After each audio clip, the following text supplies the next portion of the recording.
আসসালামু আলাইকুম। HTML essential কোর্সে আপনাকে স্বাগতম।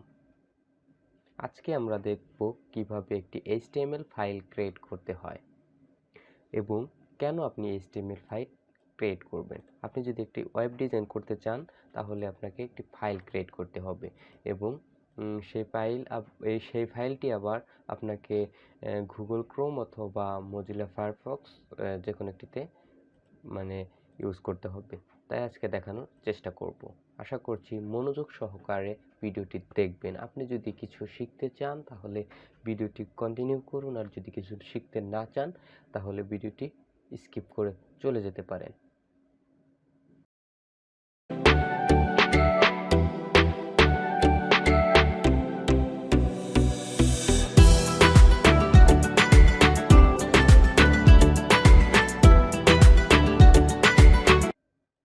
অফকোর্স আমরা সিম্পলি চলে যাব আমাদের কম্পিউটার স্ক্রিনে। কম্পিউটার স্ক্রিনে আসার পর আমরা একটি রাইট বাটনে ক্লিক করব। রাইট বাটনে ক্লিক করার পর আমরা একদম নিচে এসে নিউ দেখতে পাচ্ছি।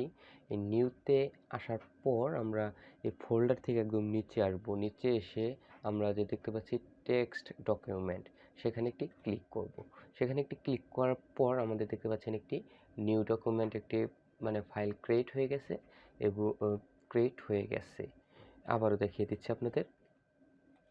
এটিকে ডিলিট করে রাইট বাটনে ক্লিক করবেন, নিউতে আসবেন, তারপরে টেক্সট ডকুমেন্টে ক্লিক করবেন এবং এরকম একটি ফাইল ওপেন হয়ে গেছে। এখন আপনি এখানে দেখতে পাচ্ছেন .txt। এটি কিন্তু আপনার নাও আসতে পারে। এটি আনার জন্য আপনাকে যে কাজটি করতে হবে, মাই কম্পিউটারে চলে যেতে হবে। মাই কম্পিউটার আসার পর আপনি এটিকে ফুল স্ক্রিন করে নেবেন, তাহলে কি ভালো হবে। ফুল স্ক্রিন করার পর আমরা ভিউ অপশনে ক্লিক করব। ভিউ অপশনে ক্লিক করে আমরা একদম এই পাশে যে তিনটি অপশন দেখতে পাচ্ছেন এবং এই যে ফাইল নেম, এই এক্সটেনশন যে অপশনটি, সেটি আমাদের টিক চিহ্ন দেওয়া আছে বিদায়ী আমরা .txt শো করছে। এটি আপনার দেওয়া নাও থাকতে পারে, হয়তো বা থাকবে না। এটিকে আপনি টিক মার্ক দিয়ে দিবেন, তারপরে এখান থেকে আপনি বেরিয়ে আসবেন। এবার আমরা যেহেতু একটি HTML ফাইল ক্রিয়েট করব, তাই আমরা এখানে একটি নাম দিব। আমরা কি নাম দেব? আমরা দিব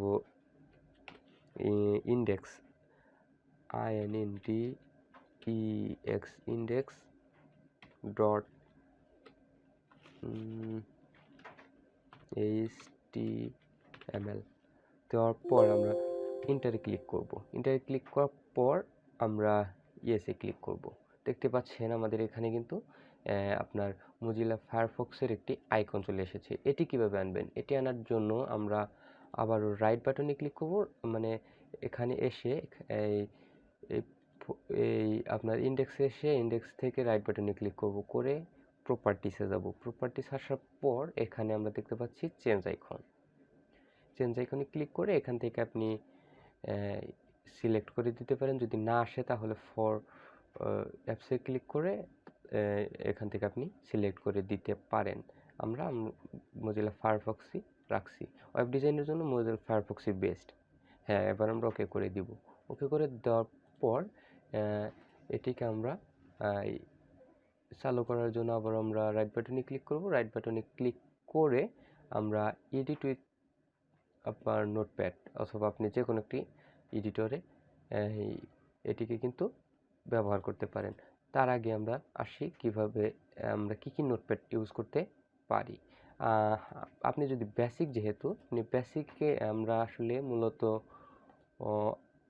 আপনার সব লাইন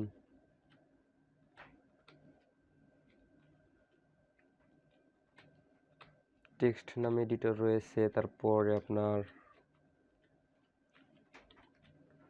নোটপ্যাড প্লাস প্লাস রয়েছে, তারপরে ইত্যাদি ইত্যাদি আরও অনেক রয়েছে। এগুলো আপনি ব্যবহার করতে পারেন। যেহেতু আমরা বেসিক লেভেলে যেহেতু শিখতেছি, আমরা নোটপ্যাড প্লাস প্লাস ইউজ করব। এখন নোটপ্যাড প্লাস প্লাস ইউজ করার জন্য আমরা কি করব? সেভ করি। আমরা নোটপ্যাড প্লাস প্লাসের জন্য আমরা এখান থেকে সরাসরি মোজিলা ফায়ারফক্সটি ওপেন করলাম। ওপেন করার পর এখানে আমরা গুগল লিখে সার্চ করব। হ্যাঁ, গুগলে আসার পর আমরা এখানে লিখব নোটপ্যাড প্লাস প্লাস, ঠিক আছে। নোটপ্যাড প্লাস প্লাস লেখার পর আমরা ফার্স্টে দেখতে পারবো ডাউনলোড নোটপ্যাড। এখানে ক্লিক করে তারপরে যে ডাউনলোড, এখান থেকে আপনি যে কোনো একটি ভার্সন, আপনি লেটেস্ট একটি ভার্সন ক্লিক করতে পারেন। দাঁড়ান, আমি একটি ভার্সন চুজ করছি।